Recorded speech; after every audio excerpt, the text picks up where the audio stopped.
Hi Gareth, hi Harry. Rob Dorset from Sky Sports News. If I can do a quick one to each of you, that would be great. Gareth first, England's performances in the group stages have been analysed to death. But this is the start of the knockout stages now, so I wonder whether you start afresh, you turn a page, and whether it feels to you like the real business starts now, and maybe you've seen the intensity level amongst the players kind of increase in the last day or so. Yeah, I would say yes. Of course, you have to get through that first phase, and there are moments within that where always in that second game, if you keep pushing, you can lose a game, and if you get a point, you know you're through. So that affects some of the actions at certain moments. And now you're into that world of it has to happen on the day. You've got to go for it. We've been here before many times. We know what it entails. I think everybody's excited now about the challenge, and we know we play a very good opponent, and so we have to be right on our game with and without the ball. And we know that some parts of our game we've executed well, and some we need to do better. But I've seen a lot of signs within the game against Slovenia and since then that's starting to come. So yeah, I'm excited about the game tomorrow. Is that still on? Harry, we've been looking at your stats. 6 goals in your last 6 knockout games for England. Those would suggest this is when you come alive. Does something change inside you? I'm not too sure. I think it's kind of the process of the tournament as well. I think naturally you get physically stronger, naturally you get sharper as you play more games. So we've had 3 games in a short space of time. So I feel like not just for me, but a lot of the players come into their peak sharpness at the knockout stage, and that's what I've found in especially recent tournaments as well. So yeah, look. Being the striker in the team, obviously, I want to score goals and help the team get through to the next round. But yeah, if it's not me who scores and we get through anyway, I'm not going to complain. But yeah, it could be down to just the sharpness aspect of it. But ultimately, I enjoy these games. I think yeah, knockout football is a different prospect to group stage, and we've handled that well in the past, and now it's time to do that again. Hello, Harry. Jan Jasenka, Sportdesk. What are your thoughts of Slovakian squad, and what do you expect from them in tomorrow's game? Thank you. Yeah, I think they've got some. Well, they have some great players. I think their biggest aspect is them as a team. I think they like to press high with a lot of intensity and make it difficult for the opponent. And then they like to keep possession. They like to play out and use the pivot to control the game. So yeah, it's going to be a tough game. We're expecting, like I say, a physical team with a lot of quality. So we're going to have to be ready for that. But as always, we prepare like we prepare for any team. We always feel like we're capable of getting the result we want, but we know we're going to have to be on the top of our game to reach that. James Robson, Associated Press. Gareth, I think you've mentioned a couple of times since the other night that you understand what the way the fans are feeling about you. I just wonder what you actually mean by that, because I think before the tournament you said something like you can't keep standing in front of them with the same message because they don't want to keep hearing it. So I just wonder what you mean by that when you say you understand the way they feel towards you. To be honest, it's irrelevant. The most important thing is the support for the team, and what I said the other night was to try to make sure that we get the sort of support the team got in the stadium in the second half. Simple as that. My job is to create the best possible environment for the players to fight their cause at the right times, to take responsibility at the right times, and yeah, the team need the fans, so they should never underestimate what a lift it gives to the team when they are like they were in the second half against Slovenia. And I'm certain going into this knockout phase they're going to be the same. They're going to be right behind the team, and it gives the team such a lift, and that's all that matters. Hi, Henry Winter, World Soccer. Harry, a question for you, if I may. What is your message, on the back of what Gareth just said, what is your message to the England fans?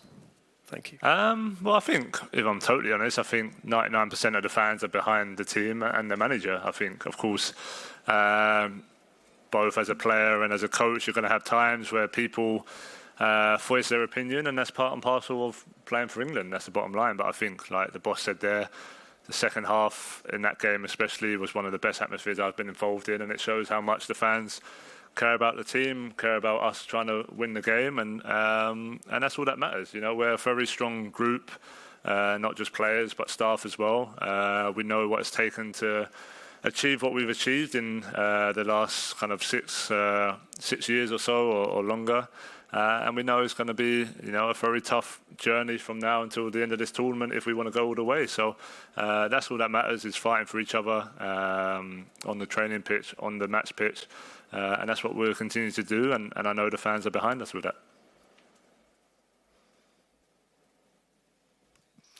Hi, Gareth. Hi, Harry. Jerry Lawton, Daily Star. Massive day tomorrow. But 21st birthday is pretty big for somebody today.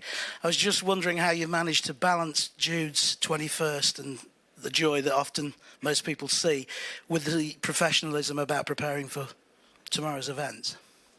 Well, we didn't go crate a beer out this morning, that's for sure. So it's also Eberecie's birthday today, and obviously Phil Foden has another addition to the household as well in the last few days. So there's been a lot to celebrate, and good feel about the camp. I think the players have enjoyed some time together, not just training. You know, we had a day where we were able to get off their feet and not think about football, and I think that's important in a tournament. You know, you're surrounded by football. Every conversation can lean that way and guide that way. So I think to have a couple of days where they could play golf, they could play paddle, they could do whatever they wanted to do. There's no science behind that, there's no data behind that, but there's something about enjoyment that you have to remind yourself, and I think that's a crucial part of a team. Hi both, good luck tomorrow. James Ollie from ESPN. Just firstly, is everybody available to start tomorrow, Gareth? Well, Luke wouldn't be available to start, but we'll have a chat with the medical team, see whether he can play a part, or whether it's whether he could do with a little bit more training first. Everybody else, Kieran, Phil Foden, all good. Yeah. And at the last two tournaments, the performance level seemed to go up quite significantly in the first knockout round, beating Senegal and obviously beating Germany at Wembley.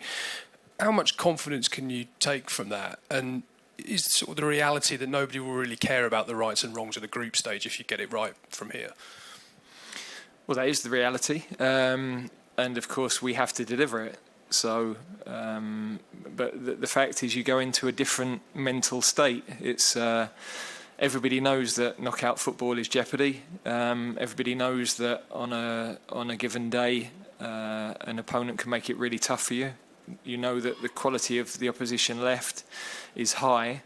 And so it changes the mindset. It's about how far can we go. We're trying to achieve something exceptional, but it's step at a time. And tomorrow is a chance to improve aspects of our game, but to show composure at the moments. The game will take us in different directions at different moments, and you've got to be able to respond and react in the right way at all of those moments. So, we have thrived in those challenges in the past, and we're looking forward to tomorrow.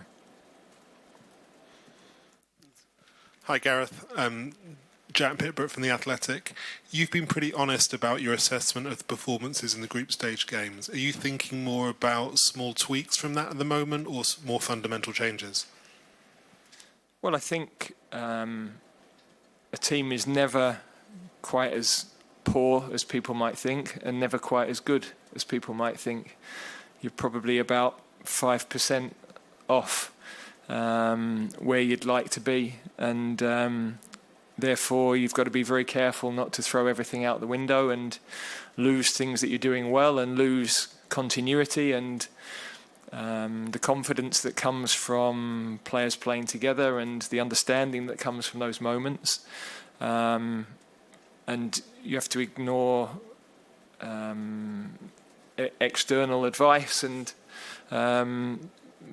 be assured in what you're doing. So now, equally, we've had some players that have come in and had a big impact from the bench. You know, our substitutions in all of the matches have had a big impact, and we're mindful that people are pushing for places. There's competition. We need that strength in depth. The squad are very together. They're training well.